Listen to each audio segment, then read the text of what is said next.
كلنا ممكن نخش في علاقة عاطفية او نبقى عارفين بنت وانت حسيت ان انت بتحبها وكده، فبتاخد قرار ان انت هترتبطه لو هي فعلا حاسة بحاجة من ناحيتك. فساعتها بتقرر ان انتوا هترتبطوا وتبقوا مع بعض.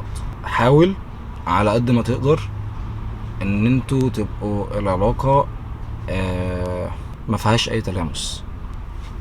ليه بقى؟ الاحسن ان انت تروح تتقدم، تكلم اهلها لو انت مفيش مقدرة ان انت مش جاهز مثلا ان انت تخطب وكده. كلم اهلها بحيث ان هما يبقوا عارفين ان انتوا في حاجة ما بينكوا او ان انتوا عايزين بعض وكده. بلاش تلامس، بلاش تمسكوا ايدين بعض بقى والكلام ده. في مبدأ عايزك تمشي بيه، ان انت طول ما انت ماسك ايديها عمرك ما هتمسك ايد ابوها. فالاحسن اهلها يكونوا عندهم علم باللي ما بينكوا. ساعتها هما المفروض هيراعوا ان انتوا شباب وبتحبوا بعض وكده، فهيسيبوكوا تكلموا بعض عادي.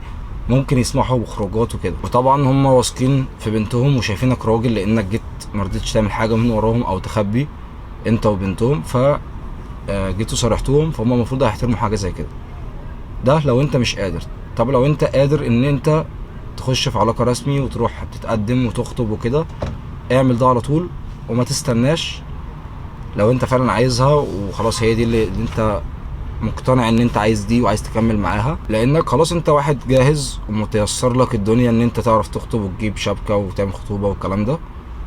اتكلم مع اهلك وكلم اهلها وروح واقعد واتفقوا على كل حاجة. مبدئيا انت هتزيد في نظرها جدا وهتزيد في نظر اهلها وفي نظر اهلك، وانت كده راجل فعلا. لكن الموضوع بيبقى وحش ان انت مقضينها انتوا الاتنين في الدرة ويجوا اهلها او اهلك يعرفوا بالصدفه. الموضوع بيبقى وحش جدا ومش لطيف ومش هيبقى فيه ثقه بعد كده، ويبقى الموضوع مش الطف حاجه يعني. خليك ماشي بمبدا زي ما قلت لك، ان انت طول ما انت ماسك ايديها عمرك ما هتمسك ايد ابوها.